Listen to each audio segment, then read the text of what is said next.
السلام علیکم ورحمۃ اللہ تعالی وبرکاتہ۔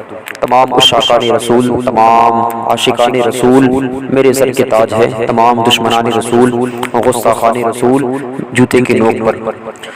ناظرین کرام، امید ہے کہ آپ سب بخیر وافیت سے ہوں گے۔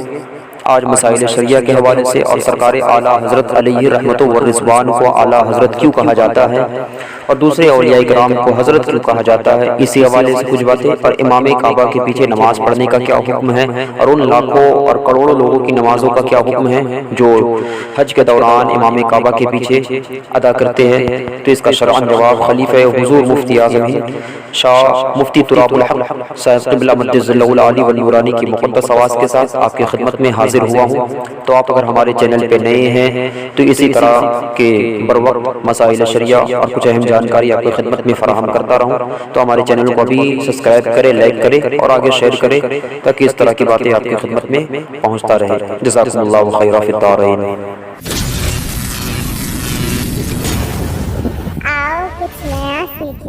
جناب سائم صاحب شکاگو، آپ کے سوال ہمیں موصول ہوئے اور جواب حاضر۔ ظاہر ہے کہ آپ نے سوال بھی ایسا تلخ کیا ہے، تو پھر آپ ذرا حوصلہ رکھیے۔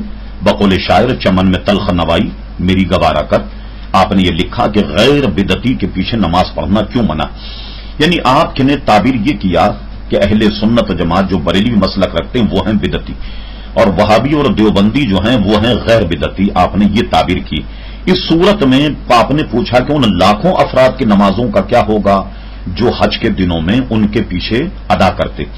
پھر آپ نے یہ کہا کہ میرے خیال میں احمد رضا خان کی تقلید کرنے والے بدعتی ہیں۔ احمد رضا خان کو آپ اعلی حضرت کہتے ہیں، جبکہ دیگر اولیاء کرام کا نام لیتے وقت صرف حضرت کہتے ہیں، ایسا تضاد کیوں ہے؟ تو جناب سائم صاحب، اب یہ ہے کہ ذرا دل سنبھال کر کے بیٹھیے اور خدا کرے کہ حق آپ کے کانوں تک پہنچ جائے، تو پھر اس کے گویا قبول کرنے میں ذرا سا بھی تردد مت کیجیے۔ ویسے بھی امریکہ میں رہنے والوں کا مزاج بھی یہ بن جاتا ہے کہ امریکہ میں جو مستقل رہنے والے لوگ ہیں عموماً میں نے دیکھا کہ دلائل کے آگے وہ اپنا سر جھکا دیتے ہیں اور ہٹ دھرمی نہیں کرتے جیسا کہ ہمارے یہاں لوگ کرتے۔ آپ نے انہیں غیر بدعتی کہا، اگر ہمیں آپ نے بدعتی اس معنی کر کہا کہ ہم عرس کرنے والے، 11ویں شریف کرنے والے لوگ، میلاد پڑھنے والے لوگ، اس لیے ہم بدعتیوں غیر بدعتی ہیں۔ اب لیجئے، حضرت شیخ محقق شاہ عبدالحق محدث دہلوی رحمت اللہ تعالی علیہ بر صغیر کے عظیم محدث ہیں۔ تمام علماء دیوبند کی سند حدیث شیخ محقق شاہ عبدالحق محدث دہلوی سے ملتی۔ ایک بات، حضرت شاہ ولی اللہ محدث دہلوی، یہ دوسری سند۔ اگر دیوبندی کی یا وہابی کی سند اگر شیخ محقق سے نہ ملے تو شاہ ولی اللہ محدث دہلوی سے ضرور ملتی۔ یہ کون نہیں جانتا کہ شاہ ولی اللہ محدث دہلوی کے والد تھے حضرت شاہ عبد الرحیم صاحب۔ شاہ ولی اللہ محدث دہلوی کے صاحبزادے تھے حضرت علامہ شاہ عبد العزیز محدث دہلوی۔ اگر بدعت کی تعریف آپ کے نزدیک یہی ہے کہ میلاد و صلاۃ و سلام، اب سنیے شاہ ولی اللہ محدث دہلوی رحمت اللہ تعالی علیہ کی در سمین فی مبشرات نبیل امین کا مطالعہ کیجیے۔ شاہ ولی اللہ لکھتے ہیں کہ میرے والد ماجد ہر سال محفل میلاد کیا کرتے تھے 12 ربیع الاول کو۔ ایک مرتبہ جب 12 ربیع الاول آئی تو میرے والد ماجد پر پیسے نہ تھے، کیونکہ بہت زیادہ طعام اور کھانا وغیرہ پکتا، بڑا نہایتی اہتمام، انصرام اور احتشام کے ساتھ محفل میلاد ہوتا۔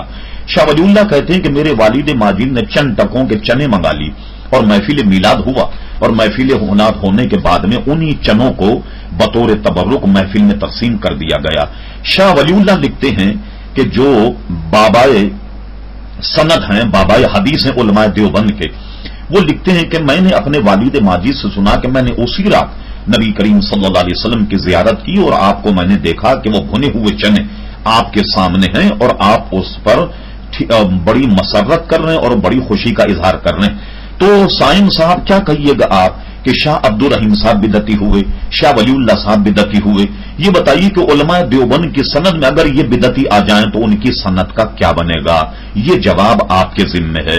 آئیے آپ، اگر آپ کے علماء دیوبند کی سند میں حضرت شیخ محقق شاہ عبدالحق محدث دہلوی رحمت اللہ علیہ ہیں تو آپ اٹھا کر کے دیکھیے اخبار الاخیار کراچی کی چھپی ہوئی، کہتے ہیں کہ جادو وہ ہے جو سر چڑھ کر کے بولے۔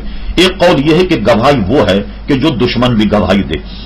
کراچی کے مشہور 2 وہابی مولوی سبحان محمود صاحب اور ایک مولوی محمد فاضل صاحب نے شیخ محقق شاہ عبدالحق محدث دہلوی کی کتاب اخبار الاخیار کا اردو میں ترجمہ کیا. دیکھیے شیخ محقق کی کتاب کا ترجمہ کرنے والے دونوں وہابی. شیخ محقق کی کتاب جو مدینہ پبلشنگ سے چھپی اردو ترجمے کے ساتھ، اس کا صفحہ نمبر 624 ملاحظہ فرمائیے.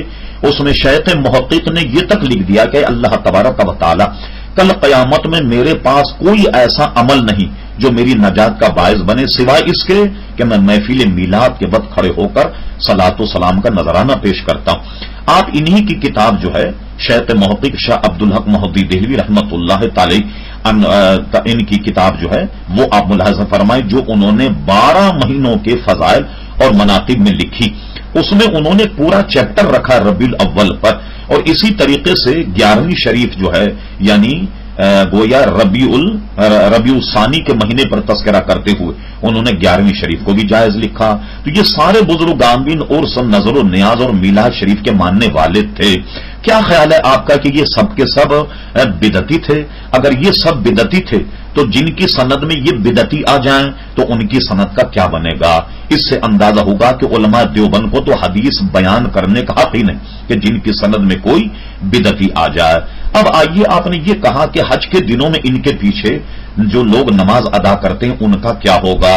دیکھیے کوئی آدمی اگر باطل پر ہے اور اس کے پیچھے اگر لاکھوں آدمی بھی نماز پڑھیں جنہیں یہ معلوم ہو کہ یہ ان کے عقائد غلط ہیں اور یہ سخت نجدی اور وہابی عقائد کے رکھنے والے ہیں، ان کی نماز ہرگز نہیں ہوتی. میرا اپنا تجربہ یہ ہے کہ لاکھوں افراد جو حج میں وہاں جمع ہوتے ہیں محض عقیدت اور محبت کی وجہ سے ان کے پیچھے نماز پڑھ لیتے ہیں، اور ان تمام حاجیوں کو علم ہی نہیں ہوتا کہ نجدی جو عقائد ہیں وہ کیسے باطل ہیں. اور اگر آپ کو نجدی عقائد پڑھنے ہوں تو آپ کتابوں کا مطالعہ کیجیے کہ جس میں محمد بن عبد الوہاب نجدی نے جو ایک نیا اسلام پیش کر کے ایک بر صغیر کے ایک بہت بڑے گویا افراد کو اپنے جھانسے میں اس نے لے لیا. تو جن بیچاروں کو عقائد کا پتہ ہی نہیں وہ اگر ان کے پیچھے لاکھوں افراد اگر نماز پڑھ لیں، یہ بالکل ایسا ہے جیسے کہ کپڑا ناپاک ہو، آپ کو یہ پتہ نہ ہو کہ یہ کپڑا ناپاک، اس کو پہن کر اگر آپ نماز پڑھ لیں گے تو کیا حکم ہوگا؟ تو جن حضرات کو معلوم نہیں، ظاہر ہے کہ اللہ تبارک و تعالیٰ ان کی غلطی کو معاف کرے. پھر اس کے بعد آپ نے نہایت ہی عناد کے ساتھ ہمیں یہ جملہ ارشاد فرمایا، میرے خیال میں احمد رضا خان کی تقلید کرنے والے بدعتی. آپ کے ذہن میں یہ بات رہے کہ ہم امام احمد رضا خان فاضل بریلوی کے نہ مقلد ہیں نہ ان کی تقلید کرتے ہیں. ہم دین کے معاملے میں شرعی معاملات میں حضرت امام اعظم ابو حنیفہ رضی اللہ تعالیٰ کے مقلد، اور ہم اعلیٰ حضرت امام احمد رضا خان صاحب کی تعریف اور ان کی اتباع صرف اس لیے کرتے ہیں کہ وہ امام اعظم ابو حنیفہ رضی اللہ تعالیٰ کے مقلد ہیں اور انہی کی تقلید کے وہ تعلیم دیتے ہیں. فتاوی رضویہ کی اس پر 11-12 جلدیں شاہد ہیں کہ جو بھی فتاوے انہوں نے لکھے اس میں امام اعظم ابو حنیفہ رضی اللہ تعالی عنہ کا مذہب بیان کیا. اگر اللہ تعالیٰ آپ کو توفیق عطا فرمائے تو آپ فتاوی رضویہ کی پہلی جلد کا مطالعہ فرمائیے. اعلی حضرت نے خطبہ اس طریقے سے شروع کیا کہ فقہ حنفی کی 90 کتابوں کا نام لے کر نہایتی فصاحت اور بلاغت سے عربی خطبہ بنایا. وہ گویا ایسا لگتا ہے کہ جیسے تسبیح کے دانے جو ہیں وہ پرو دیے گئے. پھر آپ نے نہایت ہی عناد کے ساتھ میں آپ نے ایک سوال یہ کیا کہ آپ اعلی حضرت کہتے ہیں جبکہ دیگر اولیاء کرام کا نام لیتے وہ صرف حضرت کہتے ہیں. اس کی وجہ بھی آپ سماعت فرما لیجیے. دیکھیں ہم جب کسی کو کہتے ہیں اعلیٰ کے ایک معنی اشرف کے بھی، اشرف کے ایک معنی اعلیٰ کے بھی. ہم حضرت علی کو تو کہتے ہیں حضرت علی، اور آپ کے پیشوا اشرف علی تھانوی کو کہتے ہیں اشرف علی. تو اشرف علی بھی بہت غلیظ بات ہوگی. ایک کو تو آپ کہیں گے حضرت علی اور ایک کو کہیں گے حضرت اشرف علی. کیا خیال ہے آپ کا؟ کیا یہ بات بھی بری نہیں لگتی؟ اور آپ کو اگر اللہ تعالیٰ عقل سلیم عطا فرمائے اور موقع ملے تو علماء دیوبند کی کتابیں پڑھیے. حاجی امداد اللہ مہاجر مکی رحمت اللہ علیہ کو تمام علماء دیوبند نے ان کو بھی اعلی حضرت لکھا، جگہ جگہ ان کو اعلی حضرت لکھا. تو اب دیکھیے کہ ہم آ بھی کرتے ہیں تو ہو جاتے ہیں بدنام، اور آپ تو قتل بھی کرتے ہیں تو چرچا نہیں ہوتا.